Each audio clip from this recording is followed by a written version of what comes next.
हे guys, welcome back. Good morning everyone. तो आज हम ईडियम्स की क्लास करेंगे और संडे है तो सोचा कि आपको वोकैब भी करा दूं। ओके, तो आज संडे है और हम लोग वोकैब की क्लास को डिस्कस करेंगे आज ईडियम्स को, और ये थर्ड क्लास होगी आई होप, और आपको समझ में आएगी सारी की पूरी क्लास आपको बेटर।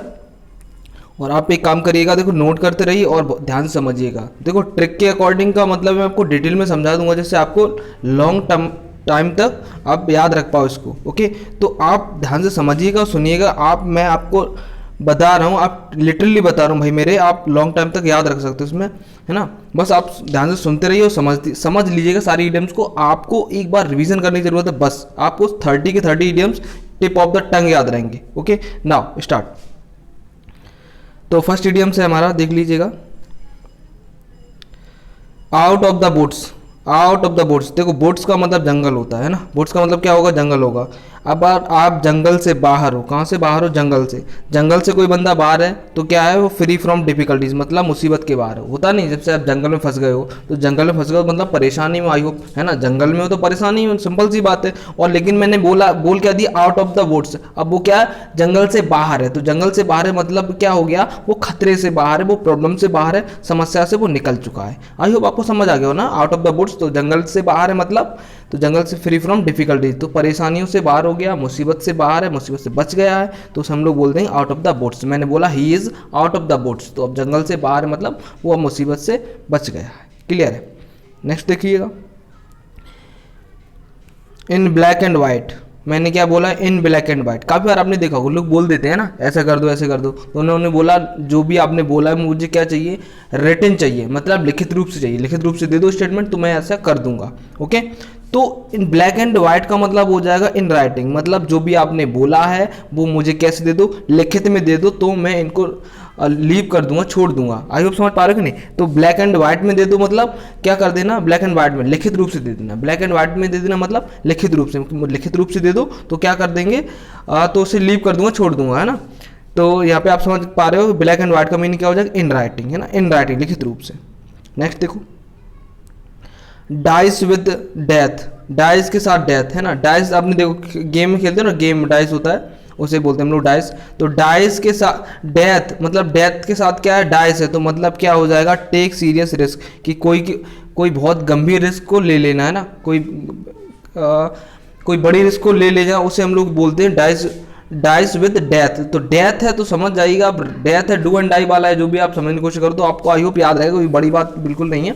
तो डाइस विद डेथ का मतलब क्या हो जाएगा, टेक सीरियस रिस्क, मतलब कोई बड़ी रिस्क ले लेना। डाइस के साथ इससे आप लिंक कर सकते हो, डाइस विद डेथ। डाइस है वो डेथ के साथ है, मतलब क्या हो जाएगा इसका, टेक सीरियस रिस्क। ओके, चलते हैं आगे। Blow one's own trumpet. Blow one's own trumpet मतलब आप अपने में मिट्ठू होना, मतलब खुद की तारीफ करना। टू प्रेज वन सेल्फ होता ना, लोग बोलते हैं क्या करते हैं, अपने मियाँ मुट्ठी बन रहे हैं, मतलब खुद की तारीफ किए जा रहे हैं, अपने बारे में बार बार बोले जा रहे हैं, है ना। तो उसे क्या बोलेंगे, ब्लो वंस ऑन ट्रिप्ट। क्या बोलेंगे, blow one's own trumpet. Blow one's own trumpet मतलब होता है आप अपने मियाँ मिट्ठू होना, मतलब टू प्रेज वन सेल्फ, खुद की तारीफ करना, खुद की प्रशंसा करना, उसे बोल सकते हैं to blow one's own trumpet. क्या बोलेंगे, टू ब्लो वंस ऑन ट्रिप्ट। बढ़ते हैं आगे। और ट्रम्प से आप याद भी रख सकते हो कि ट्रम्प है, ट्रम्प से याद रखो, ट्रम्प से लिखो, डोनाल्ड ट्रम्प से लिंक कर लो, है ना। ट्रम्प क्या करता है, अपने बारे में बोला जा रहा है, अच्छा अच्छा बोले जा रहा है, तो मतलब खुद की प्रेस किया जा रहा है। बात समझ पा रहे हो नहीं। हाँ देखो अगला देखो, an apple of bonsai. An apple of bonsai, एक आई है ना, एप्पल है और बंसाई है मतलब बहुत ज़्यादा प्रिय है, कोई है ना, होता है मिनियन टाइप का लड़का कोई भी है ना, कहते हैं one's an apple of one's eye है, तो मतलब आँख का तारा जैसे बोलते हैं ना, आँख का तारा है, मतलब आँख का तारा का मतलब क्या हो जाएगा, बहुत ही प्यारा है, बहुत ही प्रिय है, उसे हम लोग बोलेंगे an apple of one's eye. I hope समझ पा रहे हो ना। तो उसे हो जाएगा वेरी डियर। 6 देखिए, कैच अ टार्टर। टार्टर में हाथ डालोगे, देखो कैच टार्टर मतलब कैच पकड़ना, टार्टर टार्टर देखो मधुमक्खियाँ होती हैं, मधुमक्खियाँ का जो आपने देखा हो मधुमक्खी जिसमें लगी रहती, छत्ता जैसे बोलते हैं, तो कैच अ टार्टर। अब मधुमक्खियों की उसमें घर में हाथ डालोगे तो क्या होगा, सिंपल सी बात है, आपको क्या पड़ जाएगा, आपको मुसीबत का सामना करना पड़ जाएगा। कैच अ टार्टर, तो टार्टर में मैंने क्या बोला, मधुमक्खियों में हाथ डाल दे, तो आप समझ पा रहे हो कि नहीं, टार्टर मतलब मधुमक्खियां, और मधुमक्खियों के उसमें हाथ डालना मतलब क्या हो जाएगा, मुसीबत में आप पड़ जाओगे, उसे बोलते हैं to face a difficulties. I hope आपको पता रहेगा ना, कई बार अपने बचपन में हम लोग बहुत शैतानी की होंगी आप लोगों ने, मधुमक्खी को मारना और ये सब करना, तो क्या हो जाएगा, मुसीबत में आप पड़ जाओगे। याद रहेगा भाई, कोई दिक्कत नहीं है। बढ़ते हैं आगे। टू सी आई टू आई, आंखों में आंखें डालना। आंखों में आंखें डालने का मतलब हो जाएगा टू एग्री। काफी बार पूछा जा चुका एग्जाम पेपर में, टू सी आई टू आई, आंखों में आंखें डालना, तो मतलब कोई बंदा किसी आंखों में आंखें डाल के समझ पा रहा है बात को, मतलब वो क्या है, उसके स्टेटमेंट से एग्री है। बात समझ पा रहे हो, आंखों में आंखें डाल के देखना मतलब क्या हो जाना, एग्री हो जाना। तो यहाँ पे ऑप्शन और भी होता है ना, तो याद रखिएगा, टू सी आई टू आई का मतलब हो जाएगा टू एग्री। आंखों में आंखें डाल के मतलब ऐसे बोल देना तो सहमति हो गई। बढ़ते हैं आगे।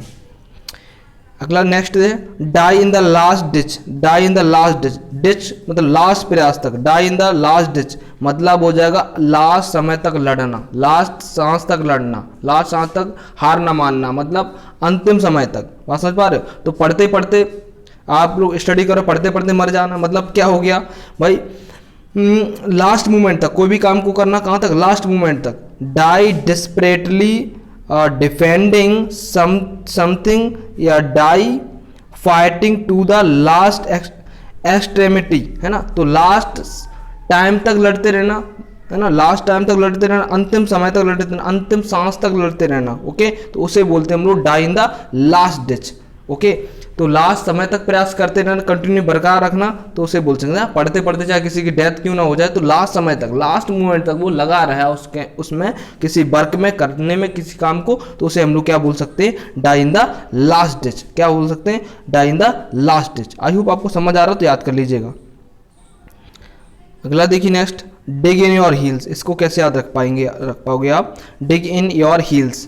देखो, डिग खोदना, हील्स एड़ी से खोद देना, उसे बोलेंगे resist stubbornly refuse to give in, मतलब मना कर देना। आपने देखा होगा हमने क्या किया, एड़ी से खोद कर, आपने देखो एड़ी से खोदा और वहीं पे एड़ी को लगा दिया, है ना। अब यहाँ से हिलेंगे नहीं, मतलब आगे नहीं बढ़ सकते। अब एड़ी को मैंने खोद के, एड़ी पैर से खोद के एड़ी को कर दी, एड़ी को टिका दिया मतलब आप चाहे मुझे खींचो, चाहे मुझे कुछ भी करो, मतलब हम टस से मस नहीं होने वाले, हिलेंगे नहीं साहब। बात समझ पा रहे हो कि नहीं। तो एड़ी खोद कर एड़ी को फंसा लिया, मतलब रेजिस्ट स्टबॉर्नली, मतलब जिद्दी रूप से, और जाने से मना कर दिया। होता है नहीं बचपन में हम लोग, मतलब कोई बोल रहा है आपको काम करने के लिए, तो हमने क्या किया, मतलब एड़ियां लगा ली, मतलब आगे ना बढ़े, तो हमने क्या किया, पैर से खोदा और वहीं पे एड़ी टिका ली, मतलब क्या कर दिया, मना कर दिया जाने से। समझ पा रहे हो कि नहीं, resist stubbornly refuse to give in.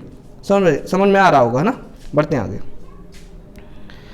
Next देखो, keep a dog and bark yourself. कुत्ता है आपके पास, लेकिन खुद भौंकने काम क्या कर रहे हो, खुद से भौंक रहे हो। समझ पा रहे हो। अब कुत्ता रखा किस लिए रखा है, भौंकने के लिए, अपनी सुरक्षा के लिए रखा है, लेकिन कुत्ता तो रखा है आपने, लेकिन भौंकने का काम क्या कर रहे हो, भौंकने का काम तुम खुद ही कर रहे हो। तो इसका मीनिंग क्या है वो समझने की कोशिश करो। कुत्ता रखा है लेकिन भौंकने काम खुद ही कर रहे हो, तो इसका मीनिंग मैं आपको बता दूं, pay someone to work for you then to the work yourself, मतलब आपने नौकर रखा काम के लिए। बात समझने अच्छे प्रयास करना। आई होप आपको लंबे समय तक याद रहेगा। देखो ट्रिक से अब वैसे बता दिया, आप लंबे समय तक नहीं याद रख पाओगे, लेकिन बट आपने इसको समझ लिया अच्छे से, तो आपको लॉन्ग टाइम तक याद रहेगा। मैं आपको लिटरली बता रहा हूँ भाई मेरे, लॉन्ग टाइम तक याद रहेगा। जब भी आप कभी देखोगे तो तुरंत मीनिंग निकाल दो कि उसका मीनिंग मैंने इस तरीके से समझाया था। कहाँ से भूलोगे, भूल ही नहीं पाओगे। तो बाई समवन मतलब मैंने क्या बोला था, कुत्ता रखना बट भौंकने काम क्या करना, खुद ही करना। तो जैसे आपने सपोज करो नौकर रखा है, नौकर किस लिए रखा है, काम करने के लिए। काम कर नौकर किस लिए, काम करने के लिए। आप पे कर रहे हो, किसी को पे कर रहे हो किस लिए, काम कर लिए, लेकिन कर क्या रहे हो, काम आप खुद ही कर रहे हो। बात समझ पा रहे हो नहीं। नौकर रखा है काम करने के लिए, पे उसे कर रहे हो, बट क्या कर रहे हो, काम उसे न करने की जगह खुद कर रहे हो। समझ पा रहे हो कि नहीं। अगर मैंने आपसे होता ना कि भाई आपने शादी भी कर ली है ना, मैरिज कर ली, क्यों की मैरिज आपने इसलिए की, भाई आप सिंगल थे, मैरिज कर ली, तो आपको ये एक्सपेक्टेशन था कि शादी के बाद जो हेल्प हो जाएगी, खाना मिल जाएगा बना हुआ, कपड़े धुले मिल जाएंगे, है ना। समझ पा रहे नहीं, कपड़े धुले मिल जाएंगे नहीं, वगैरह वगैरह काफ़ी सारे काम होते हैं घर के, तो आपको सारे प्रिपेड मिलेंगे, बट हो क्या रहा है, उल्टा हो रहा है। उल्टा ये हो रहा है, जो आपने मैरिज की थी जिस उद्देश्य से, उल्टा क्या हो रहा है, उल्टा ये हो रहा है कि आपको ही बर्तन साफ करने पड़ रहे हैं, आपको ही खाना बनाना पड़ रहा है, बात समझ पा रहे हो, आपको ही कपड़े धोने पड़ रहे हैं। तो ये क्या हो गया, समझ पा रहे हो, इसे हम लोग बोल सकते हैं you have keep a dog and bark yourself. मतलब डॉग तो है, भौंकने का आप खुद से कर रहे हो, तो आई होप समझ में आ रहा होगा ना। तो नौकर को रखा है आपने, इसलिए रखा था काम करने के लिए, लेकिन आप उसे पे तो कर रहे हो बट काम खुद से कर रहे हो। आई होप समझ में आ गया ना। तो keep the dog and bark yourself. ना बढ़ते हैं हम लोग आगे। नेक्स्ट देखिए, बॉटम ड्रॉअर। बॉटम ड्रॉअर, देखो बॉटम का जानते, नीचे ड्रॉअर जानते। अब मैं इसको समझने की प्रयास करता हूँ, देखो आपको समझ में आ जाएगा। बॉटम ड्रॉअर, देखो गांव वगैरह में क्या होता था, काफ़ी टाइम पहले, काफ़ी छोटा था मैं, तो गांव वगैरह में जब था तो देखा कि जो ओल्ड लेडीज़ होती है ना, तो वो क्या करती हैं कि किसी सामान को जो ड्रॉअर उसके बॉटम में छुपा छुपा के रखती रहती। तो मैंने उनसे एक बार पूछा कि आप ऐसा क्यों कर रही, ऐसे मतलब रखा है। तो उन्होंने क्या बोला, ये हमने या मतलब उनकी लड़की की शादी या किसी और की शादी के लिए क्या कर रखा है, कलेक्शन करके रखा है ना। तो होता ना कि जो पुराने लोग होते तो वो इकट्ठा करके सामान रखते रहते, क्यों, उन्हें पता कि अगर लड़की की जब भी शादी होगी तो ये सामान मैं उसको दे दूंगी। बात समझ पा रहे हो कि नहीं, या पैसा हो या कोई थिंग्स हो, उसको क्या करना, कलेक्शन करके इकट्ठा रखना किसके बॉटम में ड्रॉअर, जिससे किसी को पता ना चले। समझ पा रहे हो कि नहीं। और वो सारा का सारा सामान क्या रखा हुआ है बॉटम के नीचे, समझ पा रहे हो। तो ऐसे पुराने टाइम में लोग किया करते थे, चाहे वो कोई भी हो। तो उस तरीके से मैंने देखा भी है, तो या उससे आप लिंक कर पा रहे हो ना। तो बॉटम ड्रॉअर नीचे वाले ड्रॉअर में रखा है, तो मतलब उस कलेक्शन है, the collection of line in clothes and house hold item assembled by a women preparation for her marriage. तो सारा का सारा जो कलेक्शन रखा हुआ, वो किसके लिए रखा हुआ है, किसी की शादी के लिए, लड़की की शादी के लिए जो क्या कर रखा है, सारा का सारा कलेक्शन को वहाँ पर रखा, छुपा के रखा है। क्लियर हो रहा है ना सभी को। तो आपने देखा होगा गांव वगैरह में लोग ऐसा करते हैं, जो महिलाएं होती हैं उन्हें पता है शादी करनी है, तो वो पहले से ही कलेक्शन करना स्टार्ट कर दी थी, और जो वहाँ पे छुपा छुपा के रखते हैं, उसे बोल सकते हैं हम लोग बॉटम ड्रॉअर। क्या बोल सकते हैं, बॉटम ड्रॉअर। आई होप आपको समझ में आ गया होगा। तो हम लोग बढ़ते हैं आगे। अगला देखो, dress to kill. Dressed to kill मतलब किसी पर्सन ने क्या कर रखा है, इतनी ऐसा ड्रेस खुद को कर रखा है, मतलब बिल्कुल टू किल, कि क्या कर देना, बोल सकते हैं हम लोग। देखो मैं इसका मीनिंग बता दूं, उसके बाद समझाता हूं आपको। ड्रेस टू किल का मतलब wearing attractive and flamboyant clothes in order to make a striking impression. मतलब ऐसे कपड़े पहन लेना, तो क्या कर देना, ऐसे कपड़े पहन लेना जैसे कत्लेआम मच जाए, है ना। कत्लेआम मच, समझ पा रहे हो, खुद को इतना ऐसे ड्रेस पहन लेना जैसे कोई किसी, मैं फिल्म एक्ट्रेस की बात करूं या कोई लड़की की बात करूं, तो उसने क्या कर रखा है, खुद को इतना ड्रेस कर रखा है कि क्या हो गया, कत्लेआम मच गया। समझ पा रहे हो कि नहीं। तो कत्लेआम, जैसे बात करें कोरोना चल रहा है, तो कोरोना का भी शर्म आ जाए कि इतना तो कत्लेआम मैंने भी नहीं मचा जितना कि तुमने मचा दिया, क्या करके, ऐसी ड्रेस पहन के। समझ पा रहे हो, ऐसे ड्रेस जो बहुत ज़्यादा अट्रैक्टिव है ना, जो बहुत ज़्यादा अट्रैक्टिव है। तो आप ये बोल सकते हैं बियरिंग अट्रैक्टिव, है ना, मैंने बता दिया। तो किसी को इंप्रेस हो जाए बहुत ज़्यादा लोग, तो उसे बोल सकते ड्रेस टू किल। ओके, कत्लेआम मचा देना। समझ पा रहे हो गया, आई होप आप लोग इस तरीके से कपड़े पहनना। बढ़ते हैं आगे। ड्रॉन योर सोरोस, अपने दुखों को क्या कर देना, डुबो देना। अपने दुखों क्या कर दिया, डुबो दो। मैंने क्या बोला, अपने जो गम है उन्हें आप क्या कर दो, डुबो दो। Drawn your Soros, drawn your Soros, अपने दुखों को क्या कर देना, डुबो देना। मतलब हो जाएगा forget your problem any getting drunk. देखो इसे कैसे याद रख सकते हैं, मैंने कहा आपने लोगों को देखा होगा कि लोगों को थोड़ा सा टेंशन है या उन्हें बहुत ज़्यादा परेशानी, तो वो क्या करते हैं, वो पीना स्टार्ट करते हैं। ड्रिंक लाए, 4 बोतल लाए, बोतल और पी डालनी साली, है ना। तो बोतल ला के पीना स्टार्ट कर दे। तो मैंने क्या बोला, ड्रिंकिंग कर लो, सारी की सारी क्या हो जाएगा, सारी की सारी टेंशन खत्म, है ना। फॉरगेट योर प्रॉब्लम, तो सारी की सारी प्रॉब्लम क्या हो जाएगी, खत्म हो जाएगी। तो मैंने क्या बोला, ड्रॉन योर सोरोस, तो सारी समस्या को डुबो देना, मतलब हो जाएगा forget your problem by getting drunk. तो पीने के बाद आपको, है ना, लोगों को लगता है कि पीने के बाद क्या हो जाएगा, सारी की सारी समस्या खत्म हो जाएगी, बट ऐसा नहीं है। ये सब क्या है, एल्यूशन है। बात समझ पा रहे हो नहीं, डेल्यूशन है जिसे हम लोग बोल सकते हैं। तो इस तरीके से लिंक कर लो कि ड्रॉन योर सोरोस, सोरोस को डुबा देना मतलब पी के, पी के सारे गम को, उस टाइम तक तो आप भूल ही जाओगे जिस टाइम तक आपने पी रखी है। क्लियर हो रहा है सभी को? ओके, आई होप आपको समझ आ गया होगा। तुम लोग बढ़ते नेक्स्ट पे। नेक्स्ट देखो, set by the years, set by the years. अब कान में क्या कर देना, सेट कर देना, है ना। कान में सेट कर देना मतलब किसी पर्सन ने आपको बुला के कान में भर दिया। भर दिया मतलब कहते इसने कान भर दिए ना। काफ़ी लोगों ने सुना होगा कि भाई जो बंदा ऐसा बोल ही नहीं सकता, उन्होंने अब ऐसा बोल रहा है तो क्या कर दिया, इनके कान भर दिए। तो set by the years, years का मतलब कान भर देना, और कान भरने का मतलब ही क्या हो रहा है, लड़ाई का कारण बन रहा है, मतलब काउज पीपल टू क्वारल। तो कान भर के बोल दिया जाओ भाई करो जाके फाइट। समझ पा रहे हो अच्छे से? तो किसी को कान भर देना मतलब क्या कर देना, किसी को लड़ाई के लिए एग्रेसिव कर देना, उसे एग्रेसिव कर देना लड़ाई के लिए, है ना, लड़ने के लिए प्रेरित करना किसी को। तो सेट बाय द ईयर्स, तो आप इस तरीके से लिंक कर लो, किसी कान भरना मतलब उसको, कान भरने का मतलब ही ये सीधा सीधा कि काउज पीपल टू क्वारल, तो लड़ाई के लिए किसी को प्रेरित करना। बढ़ते हैं आगे। गो टू अर्थ, अर्थ में चले जाना मतलब अंडरग्राउंड हो जाना, है ना। तो किसी ने क्राइम कर दिया, तो मैंने क्या बोला, क्राइम कर दिया भाई, अपने आप को क्या कर लो, अंडरग्राउंड कर लो। अंडरग्राउंड कर देना मतलब गो इनटू हेडिंग, मतलब छुप जाना। क्या कर देना, अंडरग्राउंड कर देना मतलब छुप जाना, मतलब किसी से क्राइम हो गया बहुत बड़ा, अब क्राइम है तो छुपेगा कहाँ, तो मैंने क्या कहा, खुद को क्या कर लेना, अंडरग्राउंड कर लेना, मतलब टू गेट इनटू हाइडिंग, खुद को छिपा लेना। तो अर्थ में चले जाना का मीनिंग क्या हो जाएगा, गो इनटू हाइडिंग। तो क्या कर लेना, छुप जाना जाकर कहीं पर जहाँ पर आपको कोई ढूंढ ना सके, उसे बोल सकते गो टू अर्थ। तो आपने कई बार ऐसे देखा होगा, लोग किसी से बहुत बड़ा क्राइम हो जाए तो मैंने बोला उनको भाई क्या कर लो, अंडरग्राउंड हो जाओ। अंडरग्राउंड हो जाओ मतलब हाइड कर लो, छुप जाओ जाके कहीं। बात समझ पा रहे हो? तो गो टू अर्थ का मीनिंग हो जाएगा गो इनटू हाइडिंग। बढ़ते हैं आगे। Like nothing on earth, like nothing on earth का मीनिंग क्या हो जाएगा, वेरी स्ट्रेंज। क्या हो जाएगा, वेरी स्ट्रेंज। तो लाइक नथिंग ऑन अर्थ का मतलब हो जाएगा वेरी स्ट्रेंज, मीनिंग हो जाएगा वेरी स्ट्रेंज। तो कैसे याद रख सकते हो, है ना। कभी बोला अरे कोई पर्सन है किसी से प्यार करता है, तो उससे बोल रहा है बार बार कॉल करने के लिए, चलो आ जाओ मिलते हैं, तो उनका बहाना क्या एक्सक्यूज आता है ना, अभी टाइम नहीं है, या मतलब काफ़ी सारे एक्सक्यूज आते हैं, टाइम नहीं है या जो भी है, स्टडी कर रहा हूँ, कर रही हूँ, है ना, घर पे ये है, तो तमाम क्या कर रहे हैं, एक्सक्यूज है। तो मैं वो क्या बोल रहा, कैसा प्यार है तुम्हारा समझ में नहीं आता है ना। जब भी कभी मिलने की बात होती तो तुम डिनाई कर देती, मना कर देती, उस तरीके से आप लिंक कर दो। क्या हो जाएगा, वेरी स्ट्रेंज है, तुम्हारा प्यार भी बड़ा अलग है ना, तो समझ में नहीं आता। तो लाइक नथिंग ऑन अर्थ का मीनिंग हो जाएगा वेरी स्ट्रेंज। क्या हो जाएगा, वेरी स्ट्रेंज। बढ़ते हैं आगे।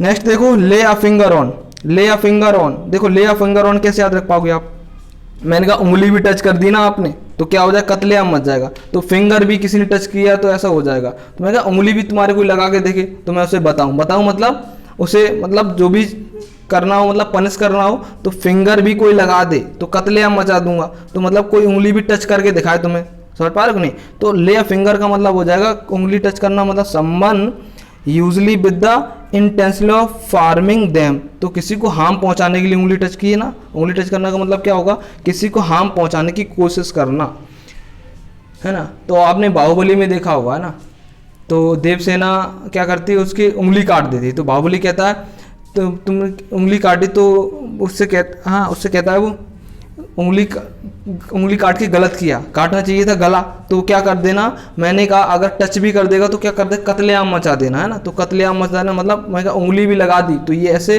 क्या हो जाएगा, कत्लेआम मच जाएगा। तो ले अ फिंगर ऑन का मीनिंग आपको आई होप समझ में आ रहा होगा, ठीक है। उंगली टच करना मतलब किसी को हार्म पहुंचाने की कोशिश करना। नेक्स्ट देखो, in the family way, in the family way.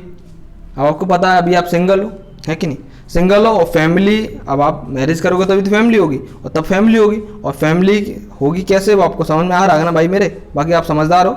In a family वे का मीनिंग हो जाएगा प्रेग्नेंट। क्या हो जाएगा, प्रेग्नेंट, है ना। तो आपकी फैमिली बनेगी, समझ में आ गया होगा। बढ़ते हैं आगे। Breathe fire, breathe fire. देखो सांस में क्या ले रहे हो, क्या देखो बड़ा सांस, जो सांस ब्रीथ कर रहे हो वो कैसे कर रहे हो, फायर, आग उगलना। आपने सुना होगा ना, आग उगल रहा है, आग उगल रहा है या आग ले रहा है, जैसे चाहो वैसे लिंक कर लो। तो वैसे तो मैं यहाँ पे बात हो रही थी, आग जो है वो ब्रीथ की जा रही है ना, आग ली जा रही है। तो मैं से बोलूँ कि आग उगल रहा है मतलब क्या है, वो बंदा कैसा है, फायरसली एंग्री, बहुत ज़्यादा गुस्सा होना, क्या हो जाएगा, बहुत ज़्यादा गुस्सा होना। तो आग आग लेना मतलब क्या हो जाएगा, बहुत ज़्यादा एंग्री होना। आई होप आपको समझ आ रहा है ना सभी को। तो ब्रीथ फायर का मतलब हो जाएगा बी फायरसली एंग्री, बहुत ज़्यादा नाराज होना। आग लेना, आग उगलना मुंह से, तो क्या है, मुंह से आग उगलना मतलब ही सीधा सीधा जाता है कि बहुत ज़्यादा एंग्री होना। बढ़ते हैं आगे।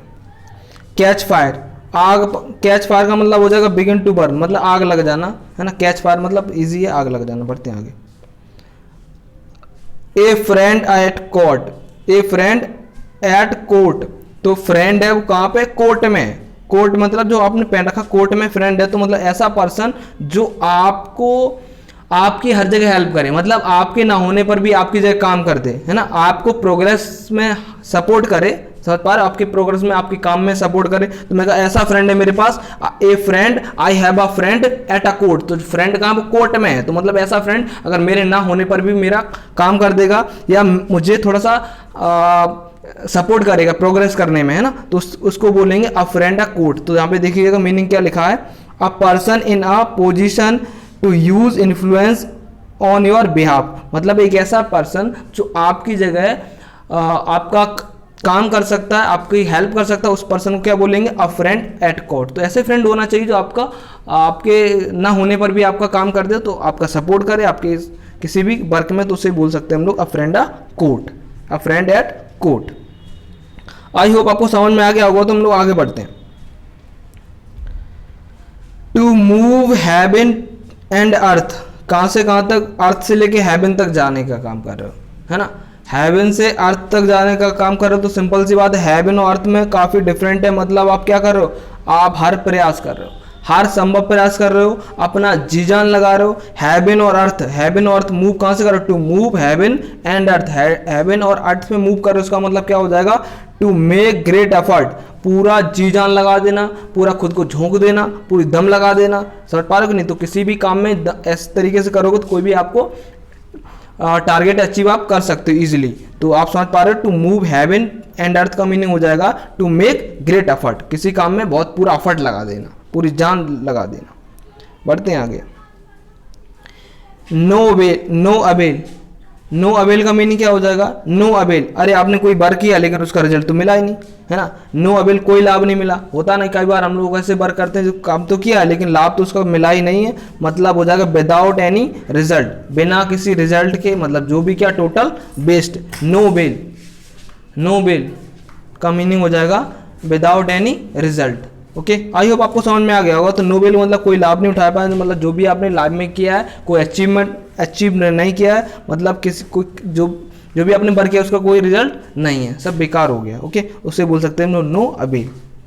नेक्स्ट देखिएगा, बॉल्फ इन शीप्स क्लॉथिंग, बॉल्फ है, बॉल भेड़िया है, कपड़े किसके पहने हुए, सीप के। तो आपको पता सीप जो होता है वो कैसा होता है, मासूम होता कि नहीं, क्योंकि सीप जो सिंबल है वो मासूम का है, लेकिन कब पेन किसने रखा है, बॉल्फ ने। तो मतलब वो कैसा पर्सन है, वो डिसीटफुल मैन है, मतलब वो धोखा देने वाला है। आई होप आप लोग समझ पा रहे हो कि जो लोग देखने में लगते हैं बहुत सही हैं, अच्छे हैं, बट उन्होंने क्या रखा है, उन्होंने जो पेन रखा है वो दिखावटी है, मतलब वो सीप्स क्लॉथिंग है, सीप्स के कपड़े, मतलब वो क्या कर रहा है, वो आपका भेड़िए, मतलब बॉल सीप की शक्ल में कौन है, भेड़िया है। तो सीप की शक्ल में भेड़िया मतलब कैसा पर्सन है, डिसीटफुल है, धूर्त है, मक्कार है, जो धोखाधड़ी करने वाला, उस पर्सन को बोल सकते हैं हम लोग बॉल्फ इन सीप्स क्लॉथ। क्या बोल सकते हैं, बॉल्फ इन सीप्स क्लॉथिंग का मीनिंग आप लिंक कर लो कि सीप्स की कपड़े में कौन है, बॉल्फ है, तो वो ऐसा पर्सन है जो डिसीटफुल है, धोखेबाज है, जो आपको चीट करने वाला है। इस तरीके से आप लिंक कर सकते हो। बढ़ते हैं आगे।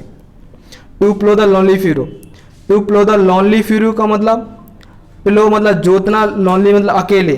तो प्लो देखो होता क्या था, पुराने टाइम में लोग क्या करते थे, अभी तो ये सब खेती वेती ट्रैक्टर से होती है, तो पुराने टाइम में क्या होता था, हल होता था, है ना, हल और बैल से। तो हल और बैल से एक ही पर्सन होता था जो खेत को क्या करता था, जोतता था। तो अब एक ही जोत रहा है, उसमें कोई भी नहीं है, इन्वॉल्व नहीं है, तो वो क्या हो गया, टू वर्क अलोन, किसी काम को वो क्या कर रहा है, अकेले ही कर रहा है। अकेले खेत जोतना मतलब किसी काम को क्या करना, अकेले करना। इस तरीके से आप इसे लिंक कर लो। To plough the lonely furrow का मीनिंग हो जाएगा to work alone. I hope आपको समझ पा रहे हो कि नहीं, प्लो मतलब जोतना, लॉनली मतलब अकेले, तो कोई भी खेत को क्या कर रहा है, अकेले ही जोते जा रहे हो ना बैलों से, तो क्या कर रहे हो, किसी काम को आप अकेले कर रहे हो। इस तरीके से आप लिंक कर लीजिएगा, आपको समझ में आ जाएगा। ए फैबियन पॉलिसी, फैबियन पॉलिसी का मीनिंग क्या होगा, पॉलिसी तो है लेकिन कैसी है, फैबियन है, तो फैबियन पॉलिसी का मतलब हो जाएगा एक ऐसा डिसीजन टालते रहते हैं ना, आज कर लेंगे, कल कर लेंगे, परसों कर लेंगे, मतलब करना कभी नहीं है, टालते रहना, ऐसी पॉलिसी आपने अपना ली है तो हम लोग उसे टालते रहते हैं, तो उसे बोलेंगे हम लोग फैबियन पॉलिसी, एक ऐसी पॉलिसी जो टालते रहना, बार बार उसे टालते रहना, आगे बढ़ाते रहना, उसे बोलेंगे Fabian policy. Okay, I hope ये सब लोगों में होता है ना कि अभी आज नहीं पढ़ पा रहे, कल पढ़ लूंगा, परसों पढ़ लूंगा, ये है ना, अभी कर लूंगा, 2 दिन बाद कर लूंगा, तो ये कैसी पॉलिसी है, आपकी फैबियन पॉलिसी है, इस तरीके से लिंक कर लो। अगला देखो डेमोकल स्वॉर्ड, डेमोकल स्वॉर्ड, अब तलवार है, तलवार कहाँ है, गले पे लटक रही है साहब। अब तलवार जब गले पे लटक रही है तो उसका मतलब क्या हो जाएगा, एक ऐसा खतरा जो सर पे मंडरा रहा है, सर पे मंडरा रहा मतलब जो टल नहीं रहा खतरा है ना, तो ऐसा खतरा जो सर पर मंडरा रहा है मतलब टलने का नाम नहीं ले रहा है ना, सर पे खतरा मंडराना मतलब हो जाएगा कांस्टेंट थ्रेट, क्या हो जाएगा, कांस्टेंट थ्रेट। तो इस तरीके से लिंक कर लो, डेमोकल स्वॉर्ड मतलब स्वॉर्ड है वो गले पे लटक रही मतलब आप परेशानी में हो, सिंपल सी बात है, जब तक वो हटेगी नहीं तब को आपको आज़ादी नहीं मिलने वाली, तो डेमोकल स्वॉर्ड का मतलब हो जाएगा कांस्टेंट थ्रेट। आई होप आपको समझ में आ रहा होगा, तो डेमोकल स्वॉर्ड का मतलब हो जाएगा कांस्टेंट थ्रेट। बढ़ते हैं आगे, बरी द हैचेट, बरी द हैचेट, बरी कर देना, दफना देना। अब मैंने कहा जो भी बातें हुई उन्हें भूल जाओ, जो भी हुआ तो जो भी आपके बीच में हो तो बरी द हैचेट कर दो, मतलब क्या हो जाएगा, टू एंड एनिमिटी, मतलब शत्रुता को खत्म कर दो, तो बरी कर दो, चीज़ों को दफना दो, जो हुआ उसे दफना दीजिएगा आप, तो मतलब हो जाएगा टू एंड एनिमिटी, दुश्मनी को फिनिश कर देना, खत्म कर देना।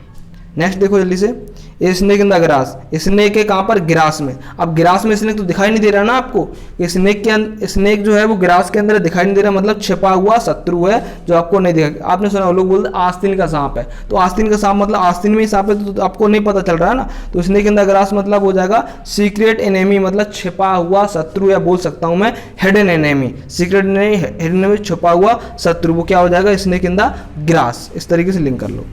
गिव द कोल्ड सोल्जर, तो गिव द कोल्ड, किसी को ठंडा कंधा दे दिया, मतलब उसे इग्नोर कर दिया। आपने देखो कई बार है ना, कोई हमें देखता है तो हम लोग देखते हैं मुंह छुपा लिया, मतलब उसे ठंडा कंधा दे दिया, तो मतलब जानबूझ के किसी को इग्नोर कर देना, उस पर ध्यान न देना, तो उसे क्या कर देना, ठंडा कंधा दे दिया। तो गिव द कोल्ड सोल्जर का मतलब हो जाएगा पे नो अटेंशन, तो उसे क्या कर देना, इग्नोर कर देना। आई होप आपको ये 31 वर्ड ईडियम समझ में आए होंगे, और आप इसको क्या कर दीजिएगा, आप एक बार फिर से देख लो और बार इसको समझ लीजिएगा भाई मेरे, फिर आपको लॉन्ग टाइम तक याद रहेगा। आपने समझ लिया अच्छे से तो आप कभी भी इसको भूलने वाले नहीं हो नॉर्मली। और आपको कैसे लगे ईडियम सारे के सारे मुझे कमेंट बॉक्स में बताइएगा जरूर कि आपको क्या लग रहा है। और सारे तो ईडियम से एग्जाम पेपर कहीं ना कहीं आ चुके हैं और पूछे भी जाएंगे, और आप लोग बस याद करते रहिए और टेस्ट बना रहे भाई मेरे, है ना, ये सब आप करते रहिएगा तो आपको आई होप सारे के सारे याद हो जाएंगे। तो इतना ही रखेंगे हम लोग यहाँ तक। ओके, तो till then take care, keep smiling, all the very best, thank you।